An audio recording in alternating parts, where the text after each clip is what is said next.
मैं उस डरावनी रात को कभी नहीं भूल सकता जिस रात मैंने अपना सबसे अच्छा दोस्त सूरज पाटिल को खो दिया था। दरअसल सूरज और मैं बचपन से ही एक दूसरे के साथ थे। सूरज मेरा दोस्त कम और भाई ज्यादा था। 10वीं कक्षा के बाद हम दोनों ने लातूर के एक प्रतिष्ठित कॉलेज में प्रवेश लिया। हमारे लिए लातूर शहर अनजान था, पर कुछ ही दिनों में हम उस शहर का चप्पा चप्पा जान गए थे, क्योंकि सूरज और मैं पूरे दिन गांव में बाइक से घुमा करते थे। हम दोनों रोज रोज उसी शहर में घूमकर अब बोर हो चुके थे। इसलिए एक रात हमने लॉन्ग ड्राइव पर जाने का फैसला किया। हमने कामी गांव के जंगल में जाने का फैसला बनाया। हम कामी गांव के जंगल में कभी गए नहीं थे, पर हमने सिर्फ इतना सुना था कि कामी गांव का जंगल सिर्फ नाम का जंगल है, क्योंकि वह हरे भरे पेड़ों के सिवाय वहां कुछ नहीं था। क्योंकि उस जंगल में जो भी जंगली जानवर थे वो शिकार के कारण खत्म हो चुके थे। इसलिए रात में लॉन्ग ड्राइव पर जाने के लिए वह जंगल बिल्कुल सुरक्षित था। और उसी रात पूर्णमासी की रात थी। मौसम भी अच्छा था, इसलिए मैं सूरज के साथ कामी गांव के जंगल में जाने के लिए राजी हो गया। रात के 11 बजे हम कामी गांव के जंगल में दाखिल हो गए। हमने जैसे सुना वैसा ही जंगल का रास्ता मक्खन की तरफ मुलायम थी। हमारी बाइक हवा से बातें करने लगी थी। वाकई में बहुत मजा आ रहा था, पर मुझे इस बात से हैरानी हो रही थी कि हम जंगल के इतने अंदर दाखिल हो चुके थे, पर तब भी हमें रास्ते में एक भी गाड़ी दिखाई नहीं दे रही थी। जंगल का पूरा रास्ता सुनसान पड़ा हुआ था। तभी रास्ते में हमें एक पुल दिखाई दिया। सूरज ने उस पुल के बीचों बीच बाइक रोक दी। वह अंग्रेजों के द्वारा नदी में बनाया गया 100-200 साल पुराना ब्रिज था। पुल के बगल में एक बड़ा सा बोर्ड लगा हुआ था और उस पर लिखा था संत जॉर्ज ब्रिज। हम दोनों पुल पर गए और खड़े हो गए। पुल के नीचे से नदी बह रही थी और कोमल हवाएं चल रही थी। नदी के बहती हुई पानी में चांद दिखाई दे रहा था।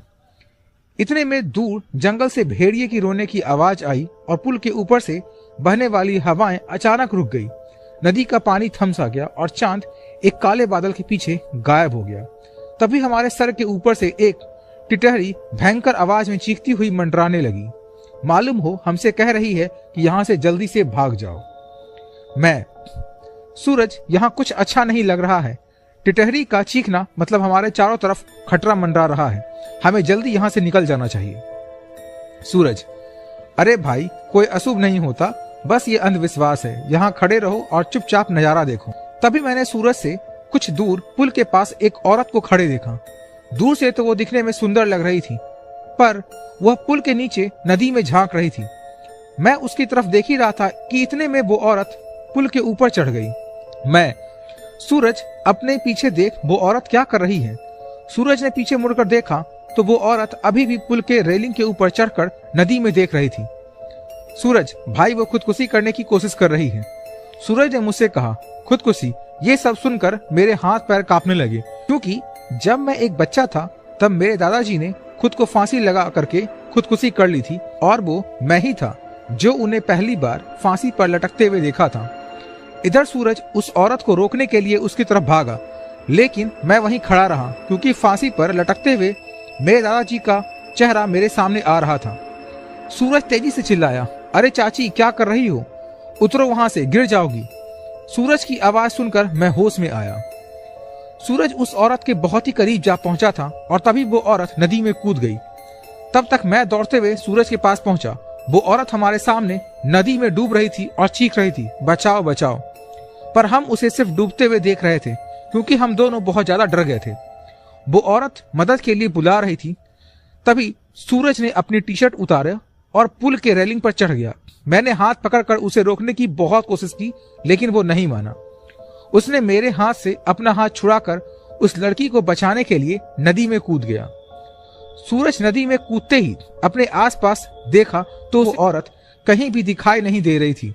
उसने सोचा कि वह डूब चुकी है। फिर उसने गहरी सांसें ली और पानी के अंदर डुबकी लगाई। कुछ देर बाद वह पानी के ऊपर आया, लेकिन वह लड़की कहीं दिखाई नहीं दे रही थी। मैंने आंख बंद करके भगवान से प्रार्थना की, लेकिन अब मैंने आंख खोली तो मेरे बगल में ही पुल की रेलिंग पर वही औरत बैठी थी जो कुछ देर पहले नदी में कूद गई थी। वह किसी जंगली जानवर की तरह पुल की रेलिंग पर बैठी हुई थी और नदी में सूरज की तरफ देख रही थी। मैं मन ही मन सोच रहा था कि तभी मुझे लगा कि ये औरत नहीं बल्कि एक चुड़ैल है, और मैं डर के मारे कांपने लगा और जोर से चिल्लाया, सूरज। तभी वह चुड़ैल ने मेरी तरफ देखा और वह जैसे ही देखा मेरा सर से पैर तक मैं कांपने लगा। उसका चेहरा काला था, आंखें पीली थी, माथे पर बड़ा सा कुमकुम था और नाक में बड़ी सी नथ थी। उसके नुकीले दांत उसके मुंह से बाहर निकले हुए थे। उसके नाखून जंगली जानवर की तरह लंबे और नुकीले थे। चुड़ैल, क्या हुआ, मुझे ढूंढ रहे हो? हंसते हुए बोली। सूरज पानी की सतह से हमें देख रहा था। उसे भी पता चल चुका था कि ये कोई औरत नहीं बल्कि एक चुड़ैल है। सूरज हमें चौड़ी आंखें से देख रहा था। मैंने सोचा अब चुड़ैल मुझे इसी पुल में चीर फाड़ कर मार देगी और फिर मेरे कच्चे मांस को चबा चबा कर खा जाएगी। चुड़ैल, डरो मत, मैं तुम्हें नहीं उसे अपने साथ नदी में ले जा रही हूं। जब मैंने ये सुना तो मेरा दिल डर से दहल उठा। मैंने सूरज से चिल्लाते हुए कहा, सूरज जल्दी से पानी से बाहर निकलो, नहीं तो ये चुड़ैल तुम्हें पानी में ले जाएगी।